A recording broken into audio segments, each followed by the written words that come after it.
আসসালামু আলাইকুম, সবাই কেমন আছেন? আজকের পর্বে আপনাদেরকে তৈরি করে দেখাবো ভর্তা। আমি এখানে ভর্তা করার জন্য নিয়েছি রসুন আর কাঁচামরিচ। যারা আছেন সেহরিতে একদমই মাছ মাংস দিয়ে ভাত খেতে পারে না, আজকের রেসিপি তাদের জন্য। তাদের ভিতরে কিন্তু আমিও আছি। আমি একদমই সেহরিতে মাছ মাংস দিয়ে ভাত খেতে পারি না। তার জন্য আমি ট্রাই করতেছি ভর্তা, যে ভর্তা দিয়ে হয়তো দুগাল ভাত খাওয়া যাবে। তো তার জন্য আমি এখানে নিয়েছি চিংড়ি মাছ ভর্তা করব। তো সে ভর্তার জন্যই এই তো ভাজাভাজি চলছে। আশা করছি আমার আজকের ভিডিওটি আপনাদের কাছে খুব ভালো লাগবে। আমার আজকের ভিডিওটি এই মুহূর্তে যে যেখান থেকে দেখছেন, কাছে এবং দূরে, দেশে এবং বিদেশে, আল্লাহর রহমতে সবাই ভালো আছেন, সুস্থ আছেন। আল্লাহ তাআলা যেন সবাইকে 30টি রোজা রাখার তৌফিক দান করেন, আমিন। তো এই তো আমি এখানে প্রথমেই কিন্তু রসুন, কাঁচামরিচ আর পেঁয়াজটা হালকা করে ভেজে নিয়েছি। তারপরে এখানে দিয়ে দিলাম চিংড়ি মাছ। চিংড়ি মাছটা ভেজে তারপরে এখানে কিন্তু আমি যে ভেজে রেখেছি পেঁয়াজ, কাঁচামরিচ সেটাও দিয়ে দিলাম। এখন আর একটু পরিমাণে নাড়াচাড়া করে নেব। এই ভর্তা দিয়ে আপনারা একদম নিমেষেই 1 প্লেট ভাত খেতে পারবেন। আমি কিন্তু এই ভর্তা আগেও বানাইছি, অনেক অনেক ভালো লেগেছে এই ভর্তা। তো এই তো আমি সব কিছু ভেজে তারপরে কিন্তু পাটায় বেটে নিয়েছি। তো বাটার পরে কিন্তু এরকমের হয়েছে। আর ভর্তা কিন্তু অসম্ভব মজা হয়েছে। আপনারা একবার হলেও এরকমের ট্রাই করবেন। তো বাটাবাটি আর আপনাদের কাছে শেয়ার করলাম না।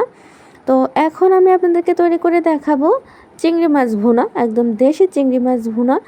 এই চিংড়ি মাছ ভুনা করলে যে এতটা মজা লাগে, তো যারা যারা এই চিংড়ি মাছ ভুনা করে খাননি তারা একবার হলো এই চিংড়ি মাছ ভুনা করে খাবেন।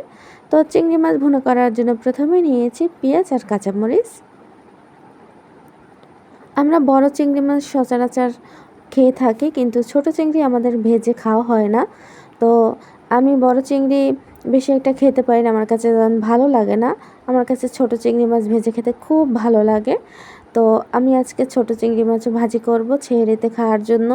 তো এখানে কিন্তু আমি প্রথমে পেঁয়াজ দিয়েছি, কাঁচামরিচ দিয়েছি, তারপরে চিংড়ি মাছ দিয়েছি, তারপরে দিয়ে দিয়েছি পরিমাণ মতন হলুদের গুঁড়া, মরিচের গুঁড়া, জিরার গুঁড়া, ধনিয়ার গুঁড়া, সব কিছু কিন্তু আমি অল্প অল্প দিয়েছি, কারণ দেশি চিংড়িতে বেশি একটা মশলা দিলে অন্যরকম ভালো লাগে না।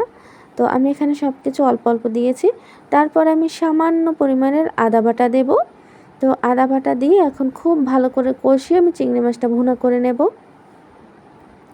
দেখুন তো আমার চিংড়ি মাছের কালারটা কত সুন্দর হয়েছে। এরপর যে আমি এখানে দিয়ে দিলাম সামান্য পরিমাণের পানি দিয়ে এখন নাড়াচাড়া করে এখন আমি চিংড়ি মাছটা রান্না করে নেব। আশা করছি আমার আজকের রেসিপি দুটো আপনাদের কাছে খুব ভালো লাগবে। ভালো লাগলে অবশ্যই আমার ভিডিওতে একটা লাইক দিবেন। আপনাদের একটি লাইক আমার ভিডিওটা অনেকের কাছে পৌঁছে দিতে সাহায্য করবে। খুব বেশি ভালো লাগলে আমার চ্যানেলটা সাবস্ক্রাইব করে আমার পাশে থাকবেন। এই তো আপনাদের সাথে কথা বলতে বলতে কিন্তু আমার রান্না হয়ে গেছে। তো এই তো আমার চিংড়ি মাছ ভুনা কিন্তু হয়ে গেছে। আলহামদুলিল্লাহ, আজকের চিংড়ি মাছ ভুনা এবং চিংড়ি মাছ ভর্তা অনেক অনেক মজা হয়েছে। অবশ্যই আপনারা বাসায় ট্রাই করে খাবেন আর আমাকে কমেন্টে জানাবেন। তো আজ এখানেই বিদায় নিচ্ছি। আল্লাহ হাফেজ।